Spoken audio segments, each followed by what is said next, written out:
You are now in tune to the Keys to the City podcast. And ladies and gentlemen, welcome back to another edition of Keys to the City. I'm your host, Trevor Keys, alongside the big brother, Ted Keys. You can check out Keys to the City on all social media platforms at Keys to the City. Me and Ted were going to I literally had a white t-shirt on about 5 minutes ago, not even. But Ted decided to copy me, so now I'm changed and I'm wearing a black Keys to the City t-shirt. But maybe it's better because I'm wearing the color black because, well, it was the funeral of the Boston Celtics. Ted, how about this? Think about this. We just had three in this NBA playoffs, this conference finals and NBA finals. We have three separate years. What am I talking about? Think about this.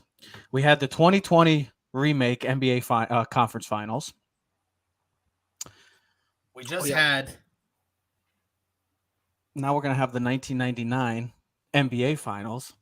And then 1999. Yeah, a 1 versus 8 seed. It's 1999. And then think about it. We almost had 2004. So we had 1999, we had 2004, and we have 2020 all in this NBA finals and conference finals. It's a while. Huh? I said you confused me for a second. Well, because you always get confused. Because I sometimes have to go over your head because, I'm the smarter of the two. I use bigger words than you. So sometimes you have to just, you got to catch up. The brain is a little slow. The mouth might go 1,000,000 miles per hour, but the brain's a little slow. He's got to process some things. But yes, think about it. 2020 conference finals, we have the rematch. Then we have a 2004 possibility of Yankees Red Sox. And then we have 1999, now a 1 versus 8 seed. Yeah, that's great. Ted, before we get it, we're going to have the Joseph Aguirre join us too, because we're going to be talking some New York Yankee baseball and why it is a two-man power trip with Aaron Judge and Gerrit Cole literally carrying the New York Yankees. Ted, I just wanted my quick 3 takeaways of Game 7 and these two franchises. Heat culture is real, and it ain't going anywhere. Number 2, how 1 year later, the whole narrative of the Boston Celtics has drastically changed. And then number 3, I think this NBA Finals is going to be a hell of a lot more entertaining than people are going to give the chance to because it's not the sexy teams, not Lakers and Celtics. It's the Heat against the Nuggets. Who's going to watch that? Who knows? I know I will. I know my eyes will be watching each and every game. So let's give this Finals a chance. But when you look at this final, this Game 7, and we'll give our predictions in a little while, just think about this Heat team and this Celtic team. A year ago today, we're talking about the Celtics saying, hey, this could be the team that's going to lead the pack in the Eastern Conference. Now, 1 year later, we're saying, what did they do with Joe Mazzulla? Are they going to break up Jaylen Brown and Jason Tatum? Are they going to break up this whole team, this core that they've had intact for some time now, and they still haven't been able to win? It's amazing what 1 year can do. And then the Heat. I mean, I know people want to knock the Heat, and people didn't give Heat probably an opportunity to win a championship. But ladies and gentlemen, they're there. They're 4 games away from shocking the NBA world and winning a title as being the first 8 seed to ever do it. So we do have to pump the brakes on Game 7 or the coming back in the NBA playoffs. Now it's 151-0, Ted.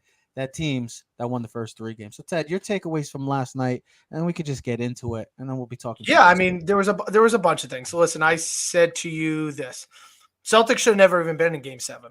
Should have been over in 6. Yeah. You had the perfect miss with Derek White making the perfect play with 0.1 seconds left. If that ball goes an inch to the left, an inch to the right, goes the opposite end, Derek White doesn't have the opportunity to make the tip in and follow through. And it was a difference of 0.1 seconds. Miami Heat closes out in 6. Boston had all their opportunities in the world. I sent you a couple stats. I told you a bunch of things. I sent it to you through a snap and whatnot. 84 points they scored last night. Lowest they scored all season long. Not just playoffs, season low. All right? Yeah. 11-12 the last 2 seasons at home in the playoffs. Not good enough. Most losses, I think, by a team in 2 playoffs seasons in a row. I mean, Boston, come on, home field advantage, right? 11-12, you below 500, not acceptable. And then you just look at this team, right? This team for most of the season was the number 1 seed in the East. They kind of went through the motions later in the season. Milwaukee ended up taking the lead, being the number 1 seed. So You look at this Boston team, more flaws than positives. This team is a very good team. This team is a really good team. They've won a lot of games. I told you before, they've been in the Eastern Conference Finals 5 of the last 7 years. But what does that amount to? 1 finals appearance, no chance. I want to be honest. The Heat have had a more. The Heat have made the NBA Finals more times since 2000. What was it, 2007 or 2000? They've been to 2 NBA Finals just in general since 2020. Trev, they've been to 7 in the last. I know, but I'm not. years. But think about this. This team has since LeBron. This is their first Finals, or they're going back again since 2020. And everybody can knock it for whatever you want for 2020. I get it. It was the bubble, but look, the Heat are back in it.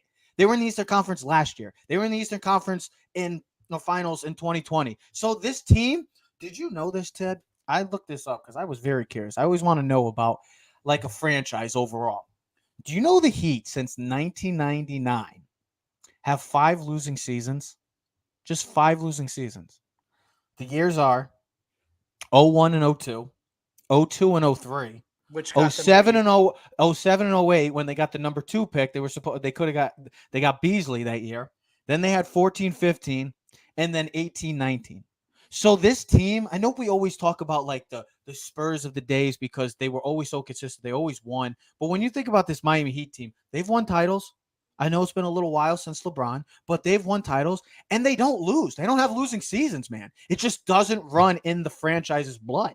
It just doesn't happen. So when we hear this term of Heat culture, it's legit. It's real. It's not going anywhere. If we don't want to believe that, just go look at this team right now that is 4 wins away from an NBA Finals. Shame on me for picking the Boston Celtics. Because, yeah, we thought they were the better team, but we also thought the Milwaukee Bucks were the better team. They were the more talented team. Did we think that more talented, but overall better team too? Did we think the Knicks were better than them? Maybe some people would say up and down 50-50 with that.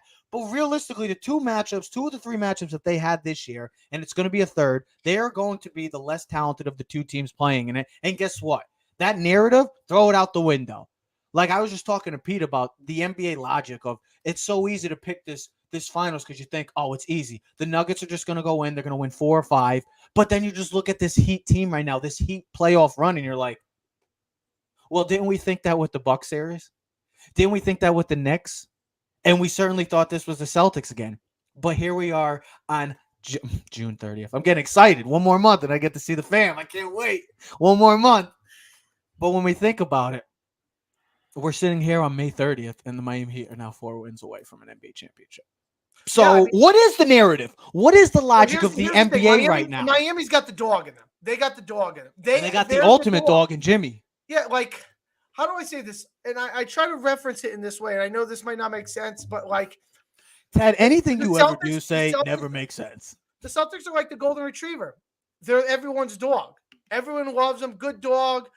But you know what the Miami Heat are? They're a pit bull, baby. They're the pit bull because they're a special type of brand. Not everyone can have them as a dog. Yeah. They're a great breed once you put the work in. Yeah. Eric Spoelstra and Pat Riley have put the work in. They have set this team up for success. You think about everything this team has faced this season. Multiple injuries, up and down season. They were the number 1 seed last year. I know. Okay, so you look at where this team has come from. Then Tyler Hero gets hurt. Oladipo gets hurt. You know, they fight through the series through Milwaukee. Jimmy Butler has one of those epic games that you'll talk about for years to come, which you were at. I witnessed it. They take care of Milwaukee. I'm not going to make excuses of what happened with Giannis and what it doesn't matter. They crushed the Knicks after the Knicks had taken care of business against Cleveland. And then, like you said, everyone thought that the Celtics were going to take care against the Heat. Yeah. First of all, you can't lose 2 games at home right off the bat. You got to split, right? Mm-hmm. And you, especially as a away team. Then you take 2, then you win 3.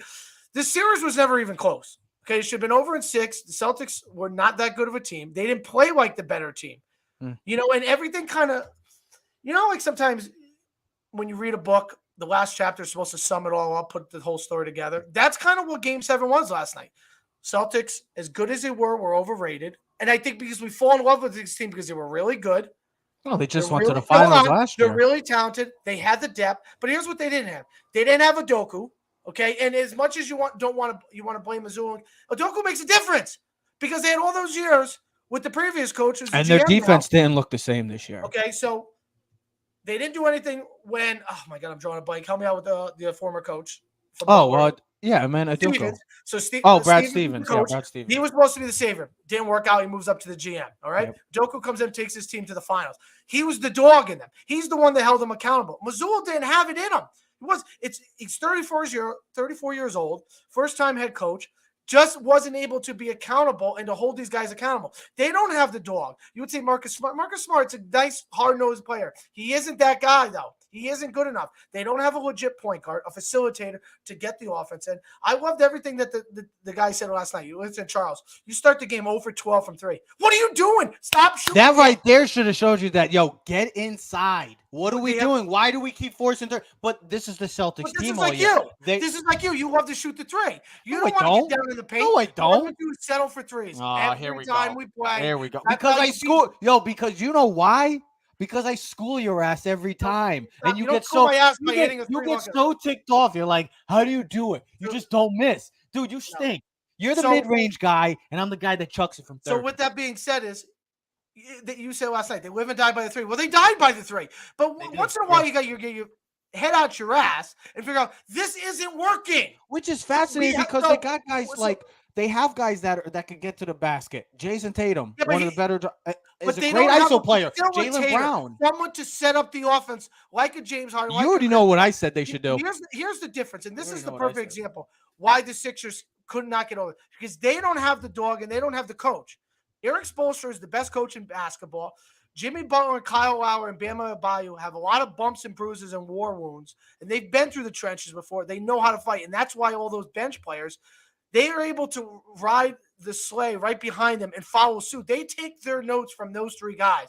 Guys like Strus, undrafted, Duncan Robinson, Gabe Vincent, and then last night, my boy Caleb Martin, like I said, was going to be a key component in this offense. He should have been the MVP in this series, not Jimmy Butler. That kid is an emerging star. He's going to get paid. But they all followed suit. They had the dog. They fight. They never. And you know what explains a lot about this team is, think about what Spoelstra said after Game 6. We're ready to play now. We're not ready to go. I don't want to wait. Well, you know about Let's play now. Here's the thing. That's the difference. That's the difference between the Eric Spoelstra and the Miami Heat team. Like, they were like, you know what? We blew this. We blew it. Like, I'll say it, whatever. Fuck, you blew it. We had him. Guess what? Let's go one more time. Trust me. Give me one more shot. I got you. And they knew it. I don't know if you remember. Hold on. To start the game off, they were up on a 9-4 run. They never had a chance again. The closest they got was 15 in the second half. They were down as much as 25 in the second half. It's logically, these two teams, it should have never went this way. It should have been the opposite. Boston was home with the better players, with the talent, guys that have been there before. They should have won by 20, not the Miami Heat. But they didn't come up clutch, and I'll put in 2 reasons. Tatum doesn't have the dog in him. He's a great player. He's an all-star. He played on a rolled ankle, too. Listen, I get it. You know what it's like to roll your ankle. Yes. Multiple times. It sucks. He even said it. He made a shell of it. Do I think him, if he was healthy, would have made a difference? Who knows? A closer game? Yes, I still think the Heat win. But he was a shell of himself, and instead of everyone else on that team picking up the slack, no one picked up the slack for him. Derek White did for a little bit in the third quarter, but where was Jaylen Brown? Jaylen Brown is not a playmaker. We got to start putting these guys in where he's a wing player. He's a spot-up shooter. He's a guy he's a slasher, mid-range guy, and a spot-up three-point. He's not a guy like a pick-and-roll guy who's going to run the offense. He's a guy that's about – he had 8 turnovers last night, the most he's ever had in his career. He is a great player. But he's a guy that's about to get $260 million, too. So. And then that's the bigger thing is, you would say the Celtics, do they pay them both? I think you have to. You would say no way. Unless you tell me where you're going to match that amount of talent. Why are we talking so much about the Celtics? What? We're talking so much about the Celtics. We should talk about the Heat right now, what they did. Listen, the credit, I don't need to speak about the Heat. They did it all. There's nothing to speak about. To speak about is they took care of business, and they were the dog, and that was it. They had the best coach, the better players, the better bench. They were the better team throughout the series. Should have been over in 6, wasn't. And they proved it, and they proved all of us wrong. And that's why congratulations to the Heat, but it's more about what the Celtics didn't do. Coaching, role players, defense, no inside presence, awful three-point shooting. everything that could go wrong for a team. And then all this thing about the 0-4 Red Sox and this and that. Shut the hell up. Wasn't the same team. This Celtics team didn't have a Kurt Schilling, didn't have a Jason Veritek, did not have the same players that Red Sox team. Didn't have a David Ortiz.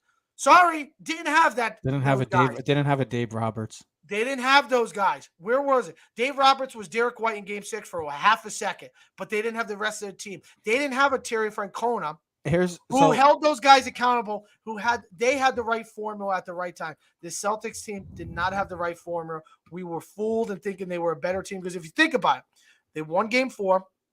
They won the blowout in 5, but in 6, they almost blew it. So really, they were good for a game and a half. So this is the whole Jimmy Butler, and this is one of my favorite signings in the past 5 years. And the day it happened, I was a big fan of the signing, and a lot of people bashed it. I remember Stephen A. Smith said, "Looks like Jimmy just wants the money and is not going to look for a title." Well, good old Stephen A. Smith that gets paid about over $10 million to say nonsense on ESPN. This is what Jimmy Butler has done since he's come to the Heat. First NBA Finals appearance in 2020 since LeBron and Dwayne Wade. The first number 8 seed to reach the NBA Finals since 1999. The first play-in team to make the conference finals and NBA Finals. Led Miami to the third conference finals in 4 years since he's been there. And now he's headed to their second NBA Finals in 4 You think seasons. the Sixers made a mistake?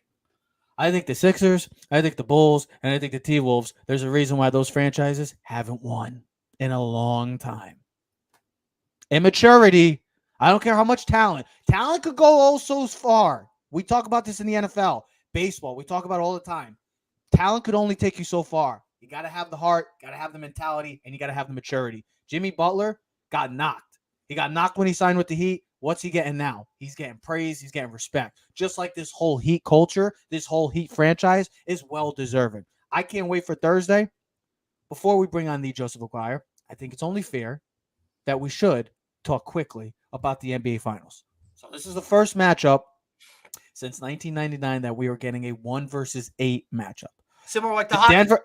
How about this? Yeah. I'll finish that up before we get into baseball. Think about this. The Nuggets.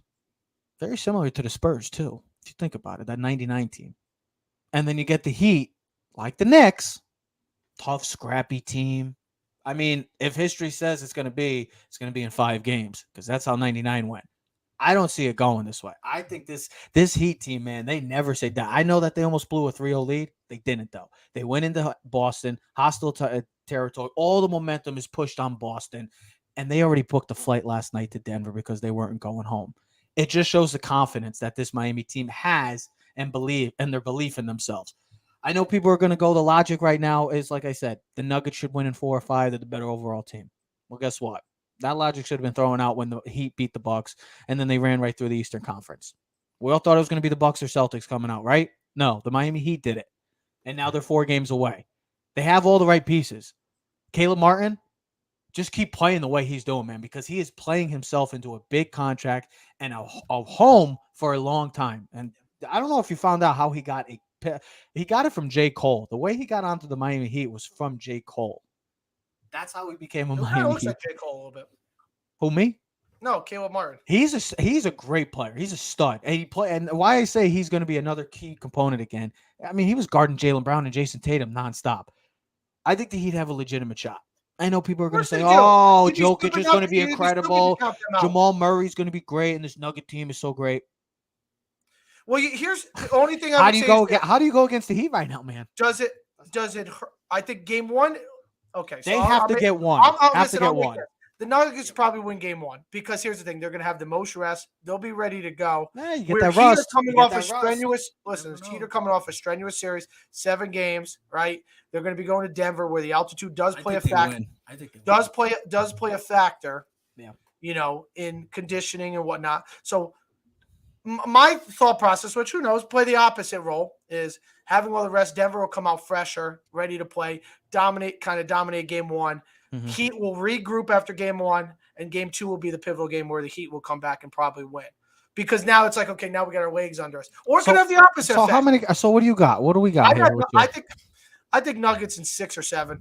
No, give me something. Hey, what do you got? Nuggets in 6 or 7?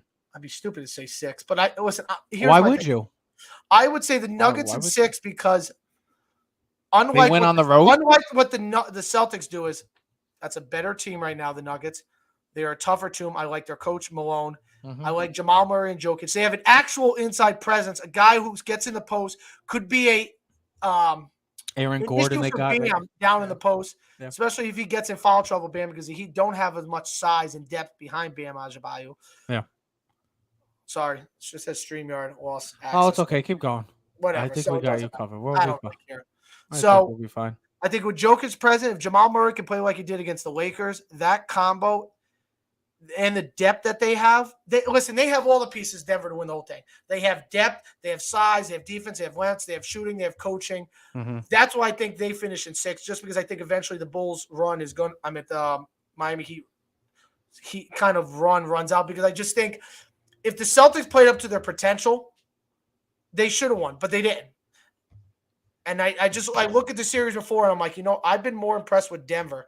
They ran through the West. They dominated through the Western Conference playoffs. Realistically, they should be healthy. They should be rested. There should be no issues. I just wonder how beat up and how well Miami will play after such a kind of grueling series against the Celtics. Well, they've had to pull away. They've had to grind it out with the Bucks. No matter if they won in 5, they pulled it out, and that was a tough series as always, because you're playing against the number 1 seed, the best player at the time. Then you're playing the Knicks, who are the New York Knicks. Heat. It's a rivalry, speaks for itself. And then you got the Celtics Heat, who has become also, we're losing connect. What are we doing? We're losing streaming connection. What is going on with Facebook? Why do we lose Facebook? Unbelievable. We supposedly still have Facebook, but hopefully Joe can figure that out, because I don't know what the hell's going on. I never know. It's always something. Me, Ted. So you got the Nuggets. I'm going with the Heat. I'm going with the Heat in 7. That's what I'm going to ride with. I think it'll be a great series either way. I'm going to ride with it. I'm not going to go. Okay, so we're still on Facebook. Right? And you know what, Trev, as we kind of talked about, the 2 most important players and the 2 most, I would say, the best players in the whole playoffs are facing off in the finals: Jimmy Butler and Jokic. And I think right now Caleb Martin is emerging as the Heat's number 2 right now. I know Bam is supposed to, but right now Caleb Martin was huge last night. Was massive. The Celtics made that little run, kind of cut down into double. I know he was always double digits. I said it. I think that guy's going to have to be a key again. I can't wait for this finals. I know everybody's going to be like, "Oh, it's the Nuggets and the Heat. Who cares about it?" Well, I don't know if you remember last time these 2 teams played it, like back in the day, they almost got into a full-on brawl because Jokic went after Markieff Morris. Marcus Morris or Markieff. I forgot which one. He don't play on the team no more. He doesn't play anymore. It was a couple years ago, and Jimmy wanted that smoke. So this should be an interesting final. Well, I picked the Celtics in 7. Shame on me. I love Jason Tatum. He's one of my favorite athletes in all the world, and my favorite NBA player.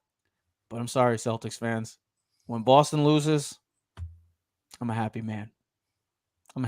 It's like the Dallas Cowboys. When the Dallas Cowboys lose, I'm a happy man. Sorry, but not really sorry. But since I was just talking about Boston, that can only mean one thing. Got to be talking New York sports, right?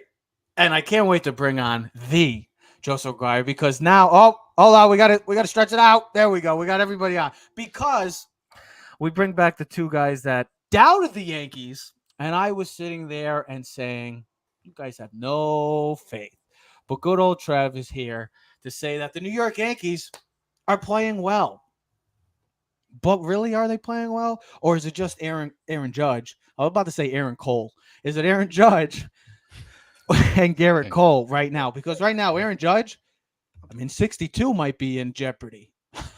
I believe they have the best record in May, Trev. The Yankees. Yes, they've been on a tear. But Aaron Judge's 62 home runs, well, we could have another record breaker, and it could be Aaron Judge, because right now he is hitting the shit out of the ball, guys. So when you look at this team right now, Judge is doing his part, and Gerrit Cole's doing his part.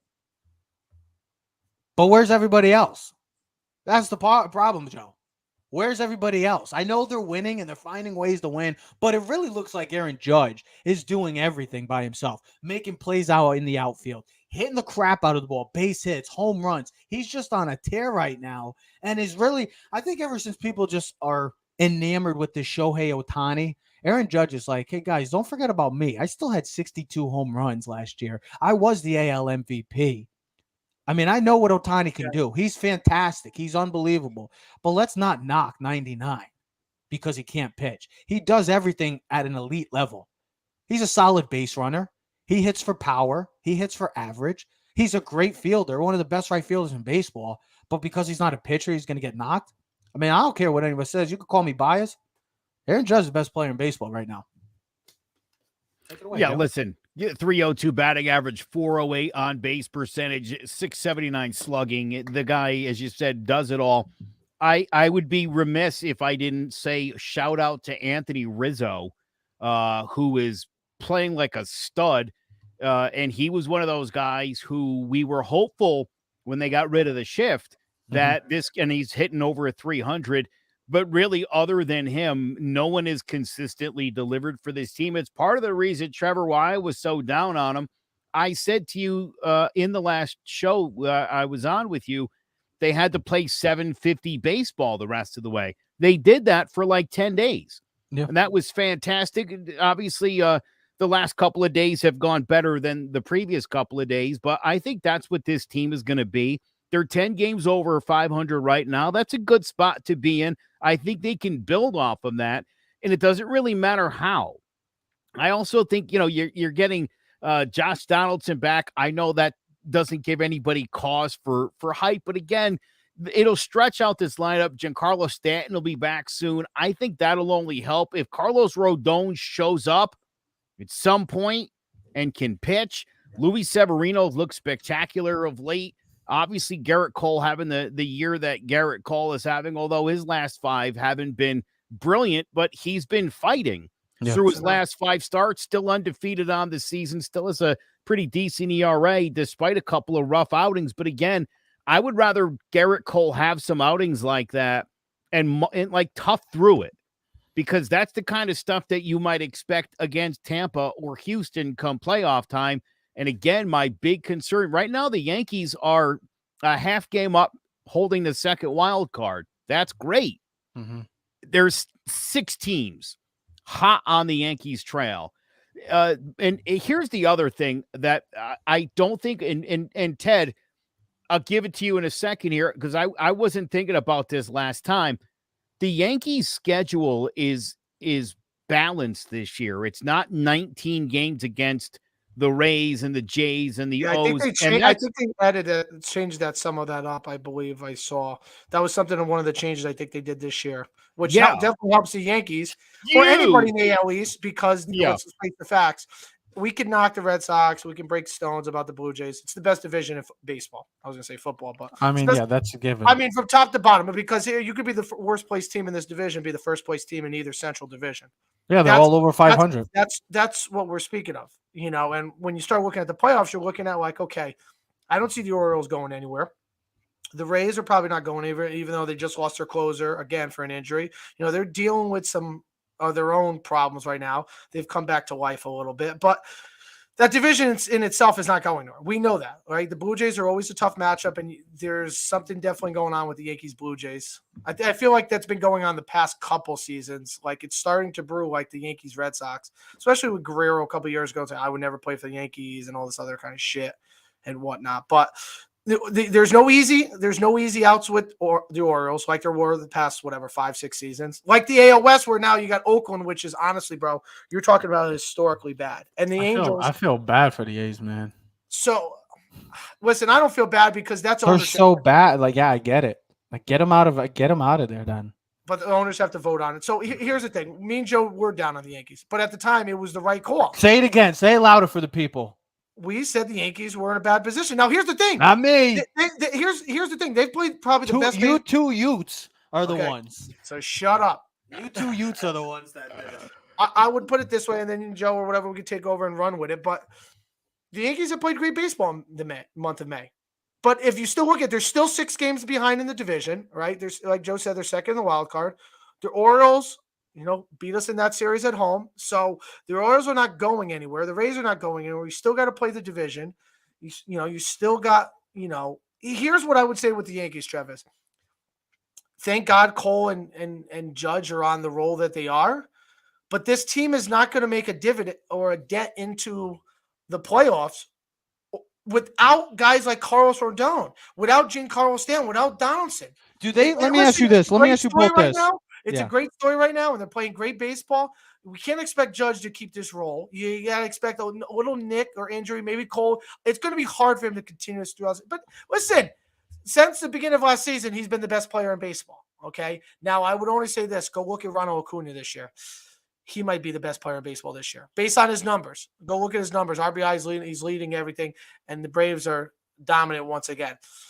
But if we're just talking about our conference, our division, and everything, Judge and his Cole are running. But I listened to Pass the other day, and I thought he was like, he gave the Yankees no chance to win this division. And listen, I think he's blowing smoke up the other guys' asses. But we're not going to do anything in this playoffs if the $161 million guy is not on this roster. And he's got to be there, somebody, the All-Star break, because we got to get something out of him, bro. The Nestor Cortez is not as dominant as he once was, all right? You're not going to be able to put out Clark Schmidt and St. Mary's in the blind and these guys out there every day and think, because the offense is not as good as what it once was. Let's be honest, Trev. This offense without Judge is garbage. All right, it's not good enough. They don't have enough playmakers in this offense. Consistent playmakers. Volpe has these strides. You know what I mean? We don't know who our catcher is day in and day out. DJ's not the same guy he's ever been since we gave him the contract. Right? We got rid of Hicks. Hey, Cole is a better pitcher when Trevino is the catcher.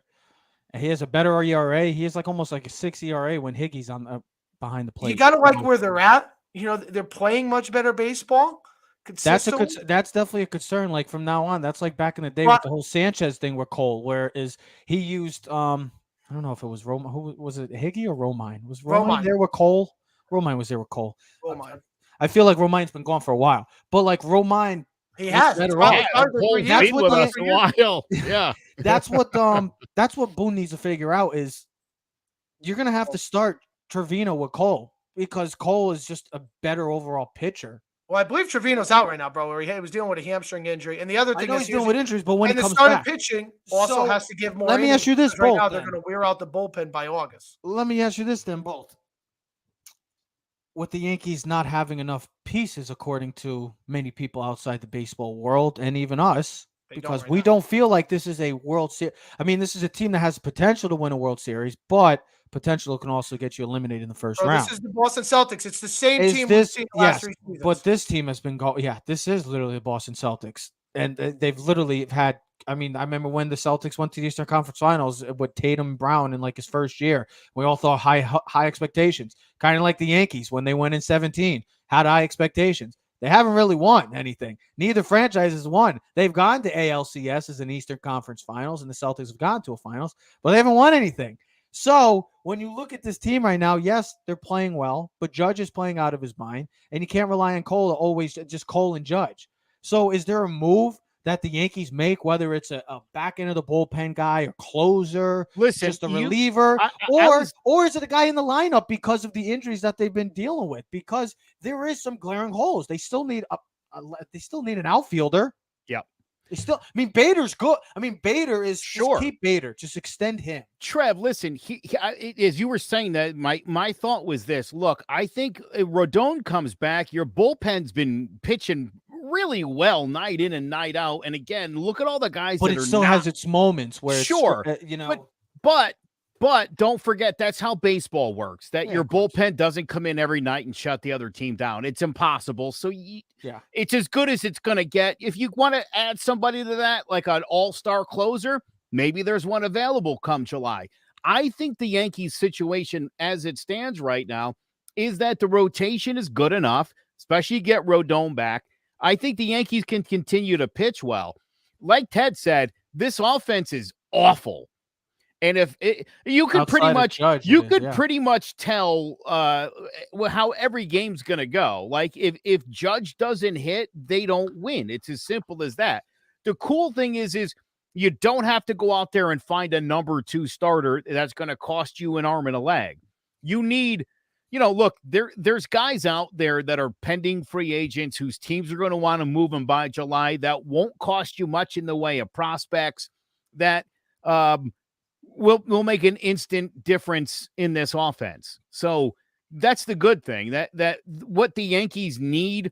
You don't need Jacob deGrom or Justin Verlander because they're not available. That's not going to be a thing you can acquire anyway. Yeah. Like you said, Trev, they need another outfielder desperately.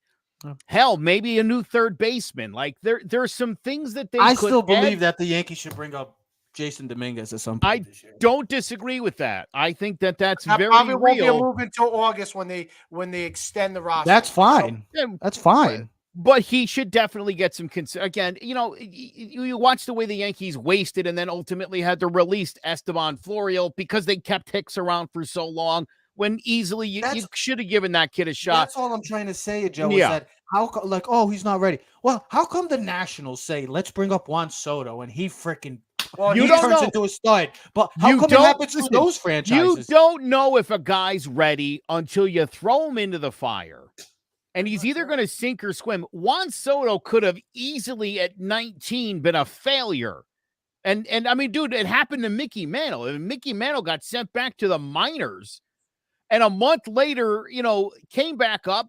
You guys know that he was number 6 when he first came up to go along with 3, 4, 5. And he didn't. And that's why they gave him 7. And he got his head right. And he started playing like a superstar at 19 years old. So it's possible.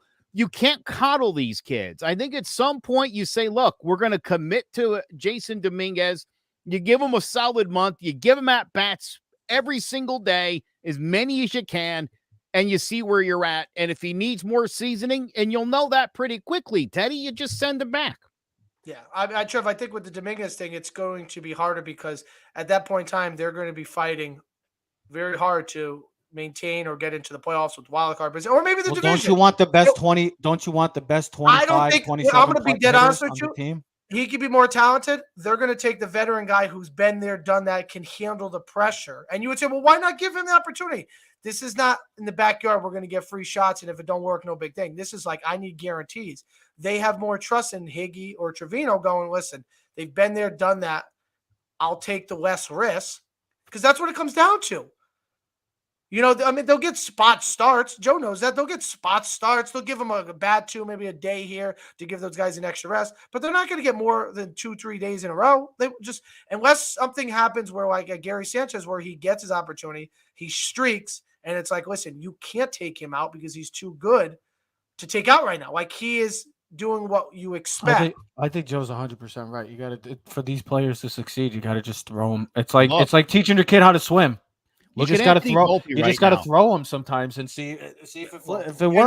And you got listen. You know what? You got to get healthy. Like Joe said, if you somehow can get Stanton back, but Stanton's the only one, and Rodon are the only guys to me that get me like, okay, that feels good to have back. But like guys like Donaldson or something like Donaldson, it's like Aaron Hicks, and thank God that Aaron Hicks is gone. I feel bad that it never panned out for him.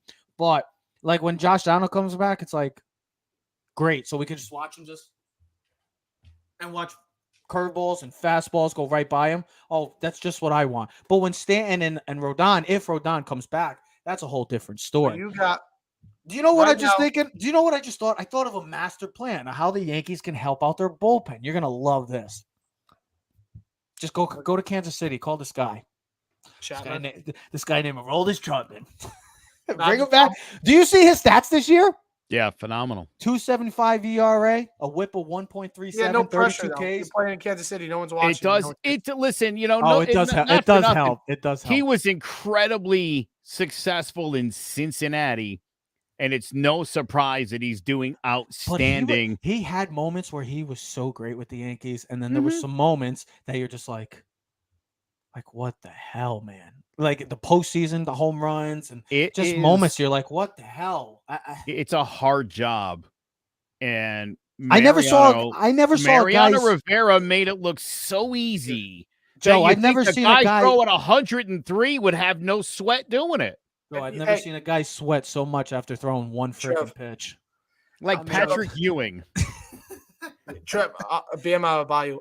No, so Trev, I'm just looking. I'm looking at the. If you go to the Yankees thing on ESPN, you can click their depth chart, right? Yeah. And it's just you speak about this team. Cole's their starter, Nestor's 2, Savannah 3, Herman 4, Clark Schmidt. But now if you bring Rodon, now you move Schmidt to the long relief. That only extends your bullpen, makes your bullpen stronger.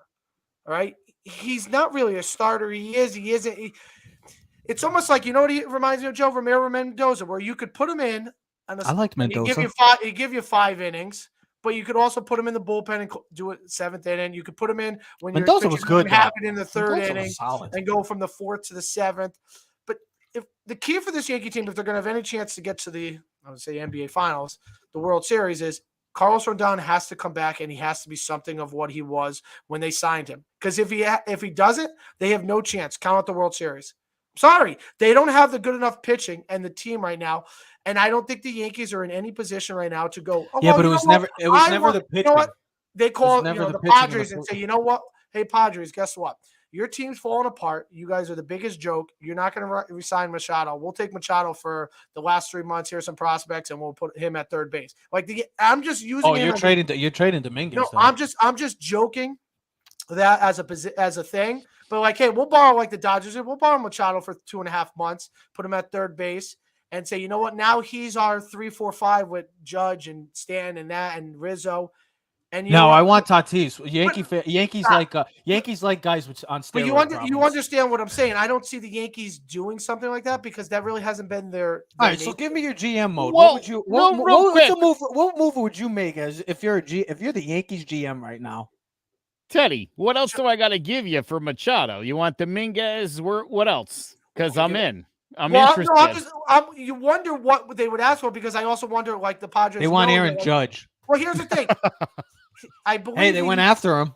I believe they said he was going to opt out of his player option this year, which means he'd be up for a new contract, which I don't think the Padres want to sign him to another big contract, considering that they brought in Soto and they have Tatis and they do have all these guys that they're paying. I feel like they want to take someone off the books if they can get younger and add some talent. Do you know what the Yankees should do?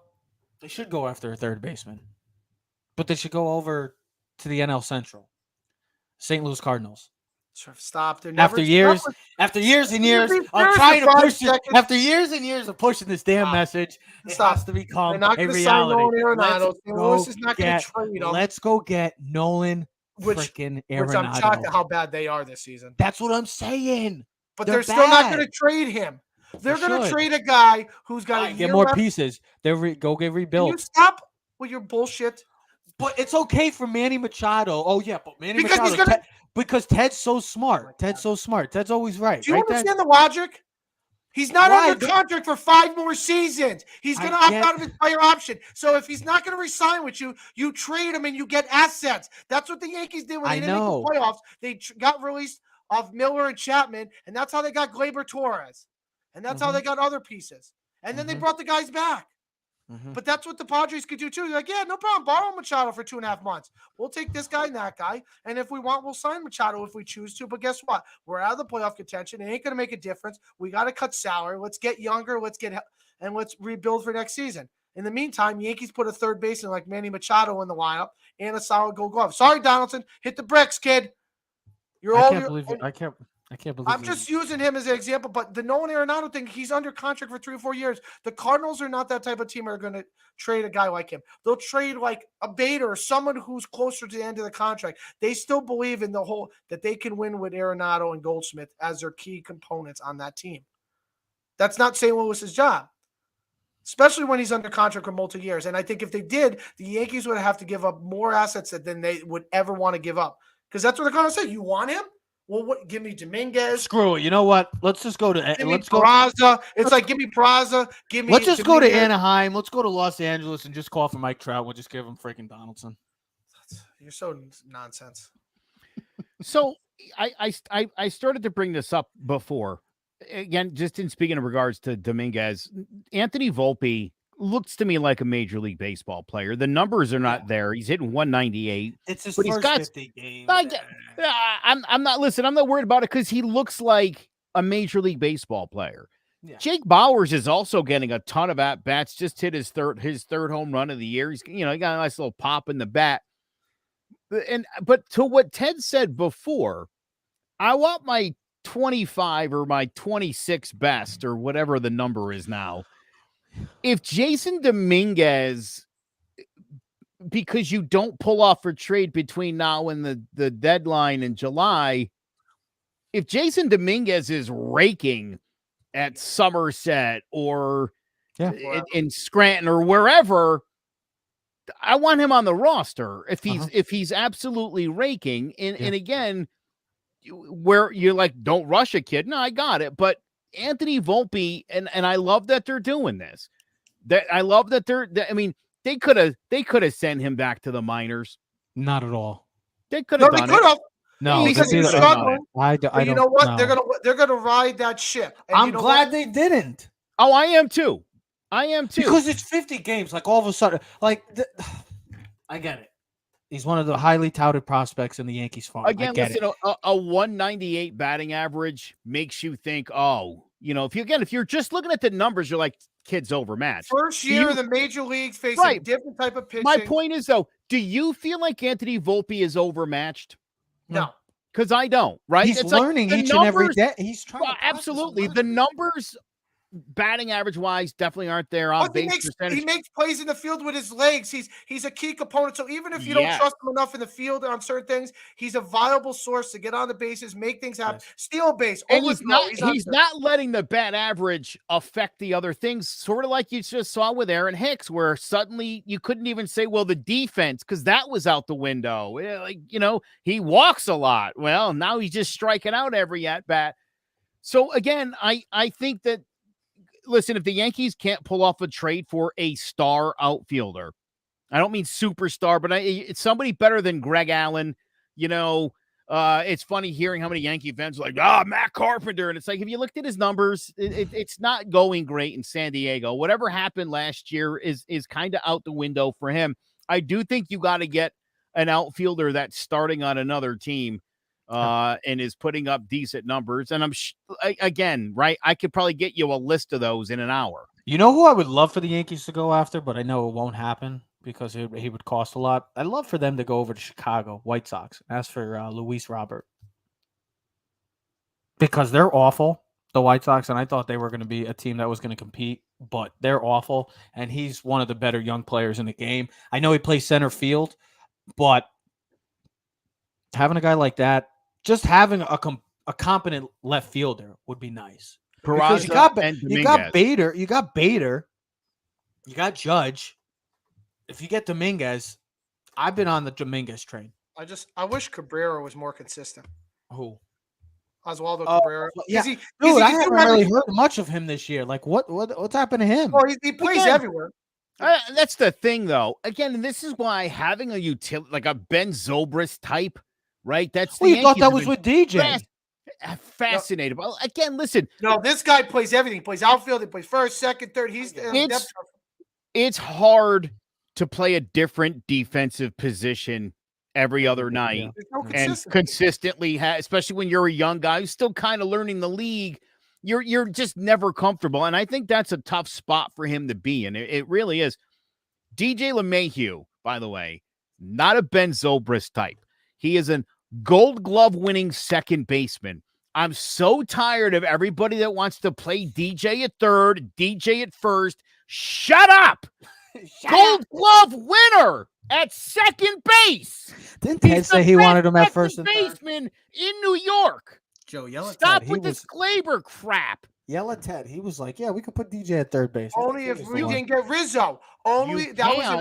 You can. But that's not the best. Look. Not for nothing. I told you preseason. I love stirring the pot. I'm stirring the pot. I told you guys, when I say preseason, we talked about the Padres. I said, you got like 6 guys playing out of position. It's just not a great idea. They put Tatis in right field. Yeah. What happened to shortstop? It's stupid. Oh, because they got Bogarts. Yeah, Bogarts. Oh shit, I forgot about him.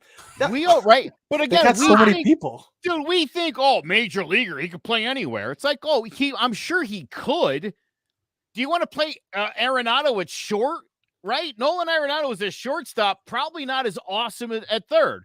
Throw him over at second. Hey, flip everything around that you've learned your entire life. Should be no problem, right? Wrong. Yeah. It's not easy to switch positions in baseball. Let's it's be honest. really A-Rod was never to the same do. from shortstop to third. A-Rod. He was also one of the greatest athletes in baseball. No, history, I'm saying, think about that. From the short to third move.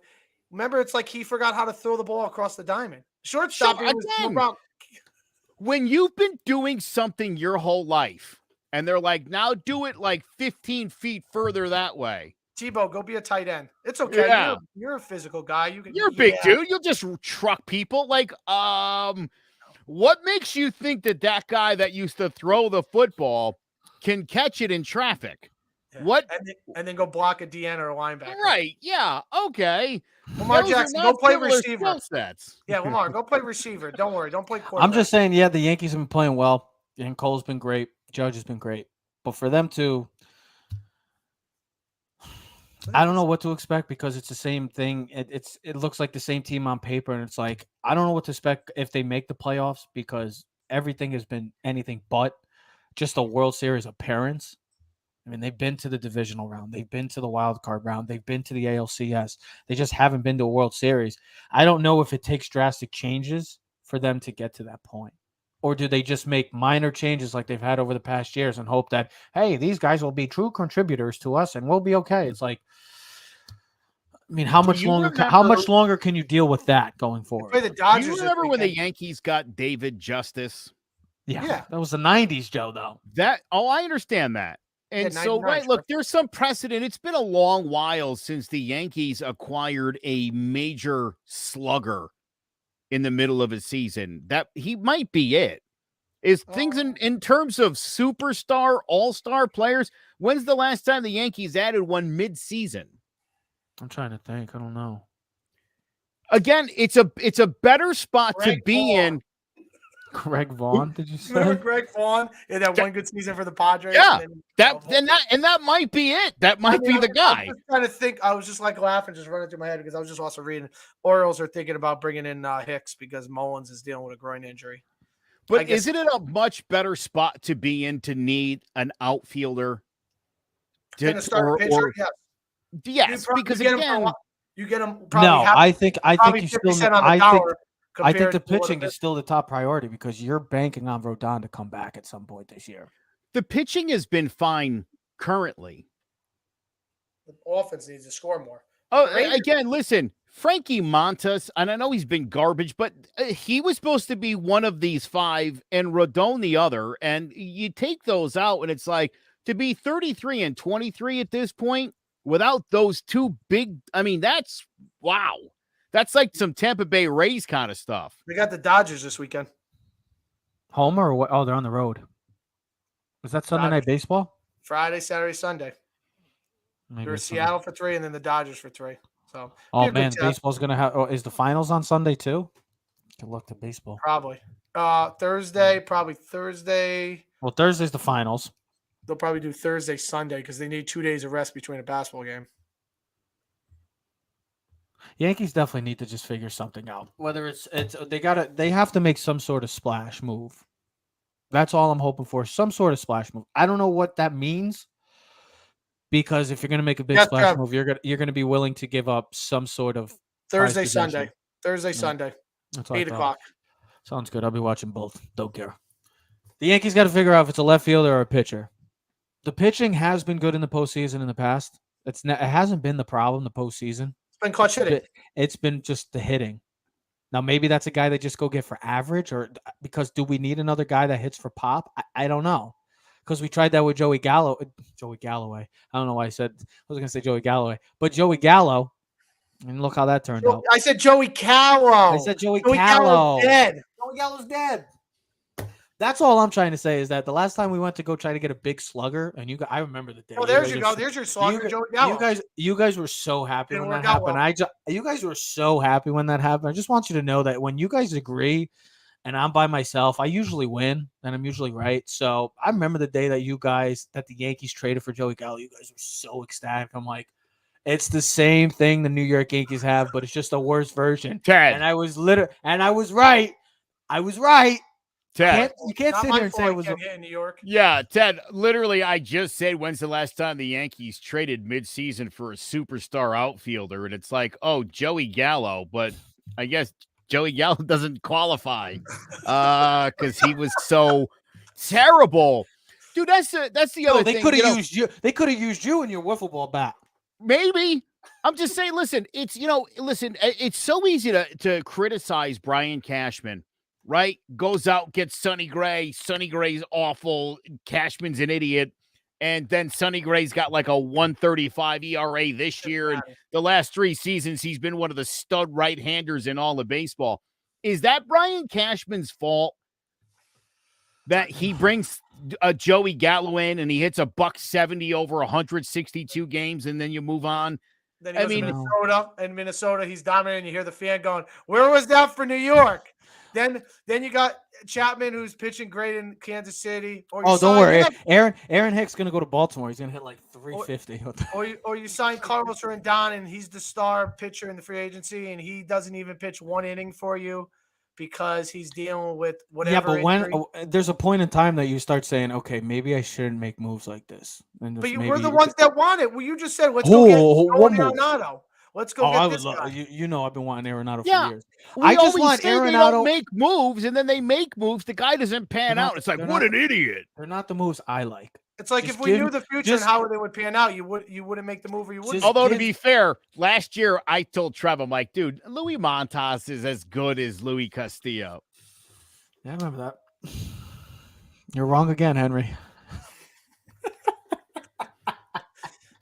All I'm trying to say is just give me Luis Castillo and Nolan Arenado, and I'll be the biggest Yankee fan in the world. Oh, is Arenado? He's a stud. No, and Luis Castillo, he's been great. He's been great. Has he? Is he pitching tonight against the Yanks? No. He's got to be pitching one of them, right? Cole's not pitching against them, are they? That was a nice win going into the West Coast and winning. And I mean, Judge has been literally a one-man team, but it's got to be more than that. He's been doing it for the past 2 years. Look, the fact that they've scored double-digit runs the last 2 days and Rizzo wasn't in the lineup yesterday gives me some hope that, again, you're going to get a little bit. Again, it was mostly Aaron Judge.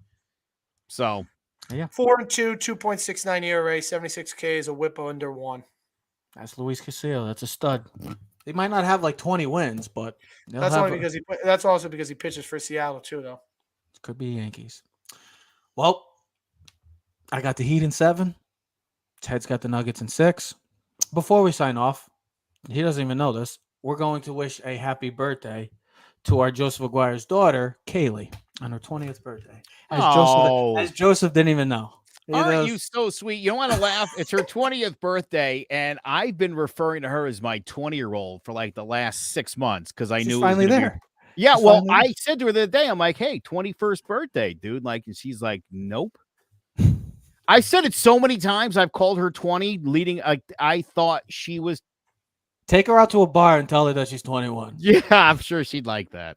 But yes, happy birthday to her. And I hope she has a great rest of her day as well. So. She's got a hell of a week and a hell of a day for her birthday. Nice weather. Joe, is the pool open? I opened the pool on Friday. You look like you got some color. Oh yeah, this was me working the pool like a all weekend, dude. I was like the hired hand. I was trimming and mowing, and the pool's open. Everybody was lounging. I missed lounging. I don't get to do any of that now. I don't do any landscaping or anything. I missed all that stuff. If you want to come up, if you want to come up, hired. Yeah. Don't worry. Me and Ted are already can't wait till I come back up in a month because. Are you coming up? Yeah, in a month. I need to get a nice chicken parm for Weathersfield Meat House. I would. It would be nice if you'd come to visit. You want to come see? You want to see me? I would. Yeah. It's been how long since I've seen you? You nut. Ages. It's been ages, yeah. Joe. Well, maybe that Monday. Yeah, we'll make a stop. I'm around. We'll make a pit stop and see him. All right. Joe, bring us to the right place. Don't bring us in a whole different direction. Yeah. Ladies and gentlemen, we are Keys to the City. Enjoy the NBA Finals. We'll be back talking about that. And we're going to be talking some NFL football because we've been slow with the football world. But we're Keys to the City. We'll see you next episode. We are out.